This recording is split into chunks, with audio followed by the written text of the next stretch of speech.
I purchased a PS5. I was excited about the hype and all. I mean, it's the new generation, why wouldn't you, right? According to so many people out there on internet, supposedly it's a game-changing experience due to its capability with the short loading time as well as improved graphics. So why wouldn't you give it a shot, right?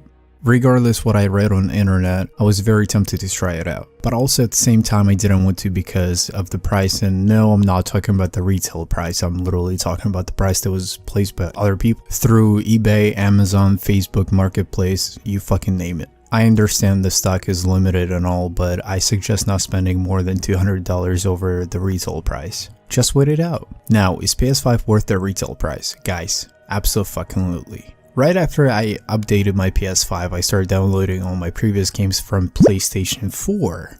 I knew that PS5 games would obviously do great on the next gen, but I was more curious about the previous gen and yeah, was just very excited. So I played Unturned, Forest, Minecraft, Ark Survival, DayZ, Fortnite, Killing Floor, God of War, The Last of Us Remastered Edition, PUBG, as well as the next gen games such as Assassin's Creed, Valhalla. And a little disclaimer, I played all of those games through performance mode.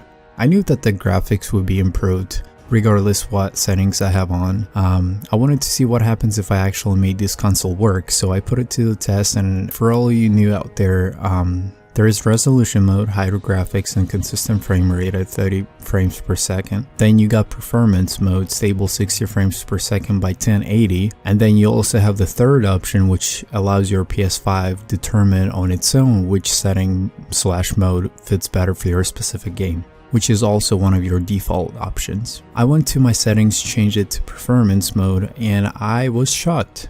Seeing PUBG run at 60 frames per second on console, it blew my mind, and I just want to let you know I didn't lose a single frame playing PUBG.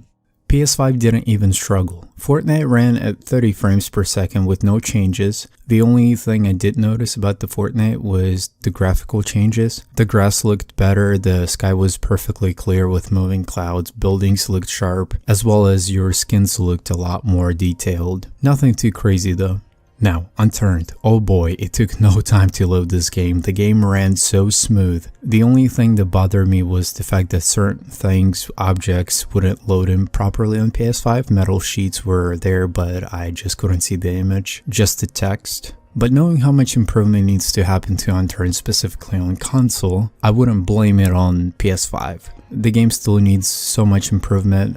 It's currently sort of broken, but also as far as the smooth gameplay, it was definitely there. As far as losing frame rates, no problem whatsoever. Now to the most exciting stuff, DayZ. Now DayZ needs so much work, I don't deny that, but having a stable frame rate shocked me. Honestly, ever since I played DayZ on PS5, I absolutely refuse to play it on previous generation, aka PS4 or Xbox One, I guess. Especially when I watch somebody play it on PS4, you still experience pop-ins here and there, but for the most part, you have minor issues. The game ran so smooth. The server crashed only once, but it was the server, not the PS5, so keep that in mind, folks. Minor issues that were there had nothing to do with PS5 whatsoever. I tested my PS5 for straight 9 hours. My controller lost 1 bar during those first 9 hours. I never talked about this, but I used to be an Xbox player and I switched over to PS4 due to exclusive games only. However, I always hated how small the controller was in PlayStation. I always loved Xbox controller. It was heavier, it was bigger, and every time I held an Xbox controller in my hands, I knew that it was a beast.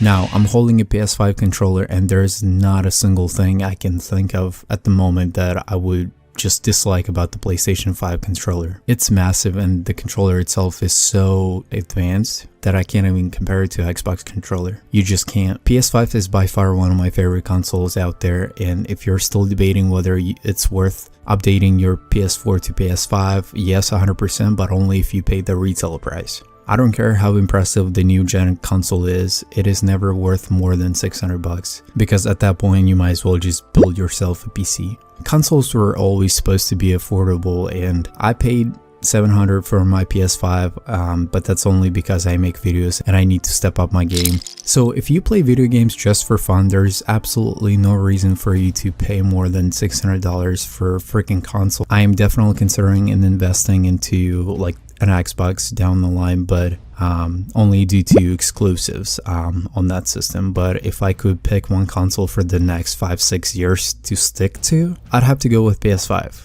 Like the video if you enjoyed, and also let me know what you think about the PlayStation 5, and also comment down below what other games would you want me to test on my PlayStation 5, and also which system would you prefer to play on for the next 5-6 years. So I'm sure there's still going to be more updates for the system as we go along with the journey, but that's given. Until next time.